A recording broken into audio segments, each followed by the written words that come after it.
Hello and welcome back to my GTNH playthrough. It is November 6th and we are in my main power tunnel because I started filming this video and then kind of got completely sideswiped by, or blindsided I should say, by my power going out. Mainly I was looking up a recipe or showing a couple things and suddenly my wireless was flickering. I was like, what the heck is going on there? And came down here, these were out of energy. Turns out at some point here in the last little bit, would have been like the last few machines I put down, exceeded the amount of power that this reactor could use to power the AE network.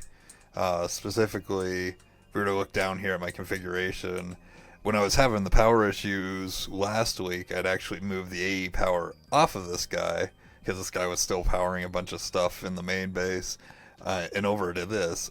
Part of it was I was out of MOX, and this is, over here is fed from 4 MOX reactors. This guy is still on uranium, so this guy was just chugging along like good old reliable. So I moved the AE network over here, but with that, I believe this guy is still being fed by, yeah, this guy was still being fed by EV. So maybe this reactor could have actually kept up with it. It's just it didn't have, well, maybe not, because it's still outputting 70 for this stuff down here. So, yeah, everything started flickering, and then I couldn't figure out what was up. I'm going to sleep real quick because it's storming. So I instead moved it back over to this guy, and I also upgraded it to a LUV energy hatch and just have it directly going into the acceptor. So we shouldn't have a problem now. It's hard to say exactly. Like, I think it literally just crossed above the threshold of what the EV output hatch or that reactor could handle. Like I said, I put down a couple machines right near the end of the day, so it must have just been enough to have the system going into a negative. So at the moment, I am crafting up a ton of dense. Yeah, I craft up 20 of them. Probably a little overkill, but oh, I don't like power flickers, so boom. I am still getting used to the flight today. So now on to what we actually got done today, which was quite a bit of stuff and a couple of good milestones. As you can probably tell already, and by me mentioning controls, I have in fact made one of my milestones I've been trying to call out since my naive mind thought you could make the quantum armor back in Ivy. We can come over here and knock this guy off. Boom. Gone. Done. We have a full set of quantum armor, including the top of the line solar goggles, to which I had to do a little bit of Thaumcraft stuff for. Luckily, nothing with warp. The gravity suit, and then I went with the quantum boots of the meteor.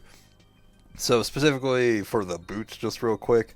So if we were to look up the quantum boots, you can upgrade them into one of 3 things: the comet, the meteor, or the Voidwalker. It honestly sounds like the Voidwalker is the best of the group, but I really hate warp. Even like small amounts, like warping 5, where you get like the little messages, the coins, the little da-da, somebody's watching you, as like the screen does like the fade thing. I don't know. It all annoys me, so I'm not gonna mess around with this. I just don't want it.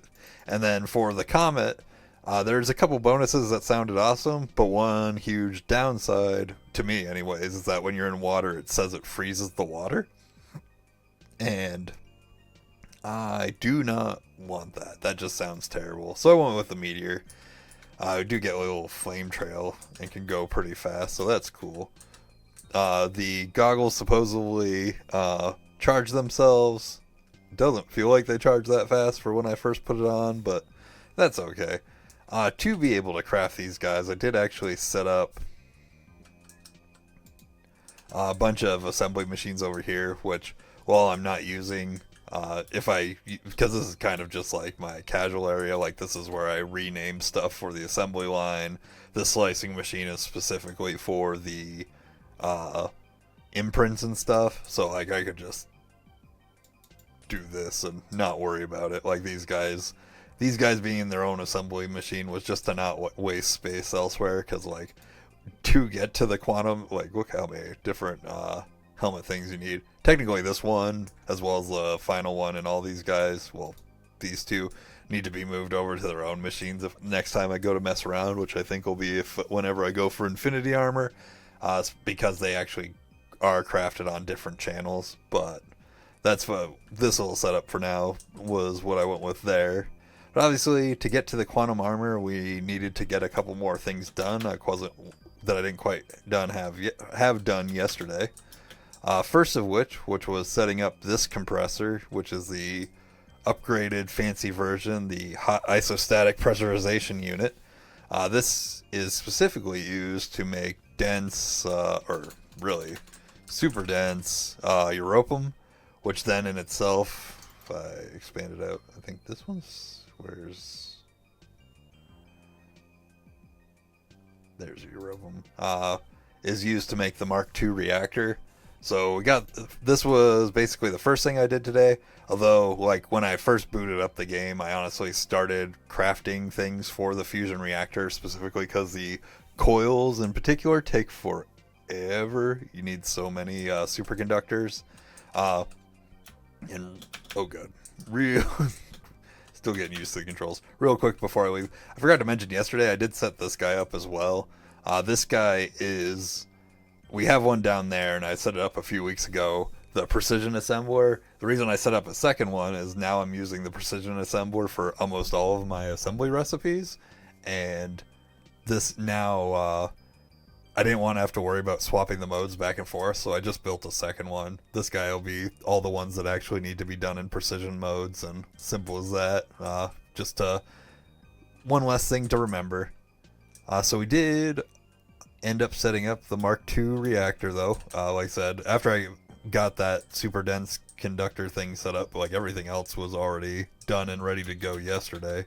Just didn't have that crafted up yet.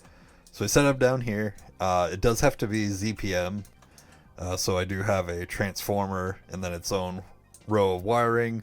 We got the battery buffer. Obviously yesterday we got the Niquardia, so I can make all the batteries, and yeah, it's all set up and ready to go. What we used it for was tritanium. Specifically, the molten tritanium is what we wanted, because with it, we can make the gravity, is what we used to make the gravity chest piece. And this was the one piece we were missing.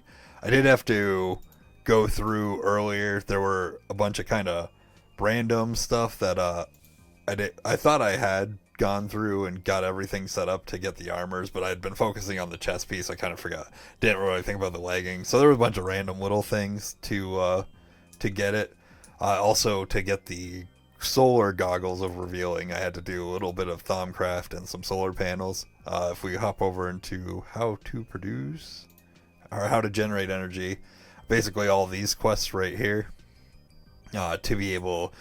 I mean, it's not actually too important, but I wanted to get the credit for crafting everything, so you needed to complete all those quests to be able to get this goggles greater than 9,000 quest. So yeah, all these guys are done. To do the solar one, so that actually took most of the day, just kind of sitting there knocking out recipes. Part of it is because all the stuff with like a charge on it, I basically had to sit there in, let's say I needed a recipe with the nano boots in it. I would craft a nano boot and then make sure I used like the one that was crafted in here and not charged in the next step of the recipe, or else it wasn't recognizing them even with like substitution enabled. So just a little I had to like baby step it a little, so it took a little while. Plus work was actually surprisingly busy for the stuff going on. I will say, if you do get this and the rising feels slow, I personally put the boost key for the gravity suit on my spacebar, because I don't know. I'm just testing it out. I might move it to a separate key. We'll see. But over here, crafted the tier 1 solar farm, which was necessary to get these solar goggles of revealing. And yeah, that was basically it for the day. Aside from this power failure thing at the end, it was pretty. Everything went kind of smooth. A little bit of waiting at the beginning to finish out that fusion reactor. Uh, oh, and then of course I actually did figure out where, as we can see, I finally don't have a power fail going on here. Why it was power failing? So I thought, oops. I thought maybe my claim chunks was busted because this is where the fusion reactors are. It was actually because I had not chunk loaded like these 3 chunks right here because there's nothing here. Turns out there is something here now because the way my AE network goes is it pops out here and then it comes out and then down. So with these guys being unloaded, every time I went far enough away from these chunks, they also obviously unloaded, and then essentially the AE network was killed for over here, which I'm kind of amazed it didn't cause more issues, in all honesty. Like it's a little surprising that like other things with the fusion recipes didn't go wrong, but yeah, no, that's all figured out and good now. Actually, there's one more thing before I let you go, see if it worked. So the other day I set up void reactors in different planets, and I want to see, did they in fact, were they able to restart themselves? 0 to 0. It looks like a no. That's unfortunate, because I don't want to have to fly there, but oh. Yeah, this stuff's all online. These guys are all online. No power out, so yeah, unfortunately no, these guys are not. I thought I had it set up proof on the other side, but I guess not. So that's unfortunate. I'll have to fly to the other planets real quick and just boop them real quick and turn them back on. But yeah, as for what's next for me, I'm really not sure. The goal for such a long time has been the quantum armor, so I'll have to basically look later and kind of decide what I want to work on next. I mean, if I'm going off the quest book, it looks like the Prismarine line is the next choice because it's the only branch on ZPM that hasn't been done yet. Which I'm curious how difficult this is, because ZPM's kind of been flying. Also setting up this grade 4 water and then figuring out all this stuff over here. But yeah, so for the moment, I'm going to sign off, go get dinner, and then go fly to the other planets and turn my void miners back on, and then kind of decide where to go from there. But yeah, thank you for watching. I hope everyone has a good night, and I will see you tomorrow. Goodbye.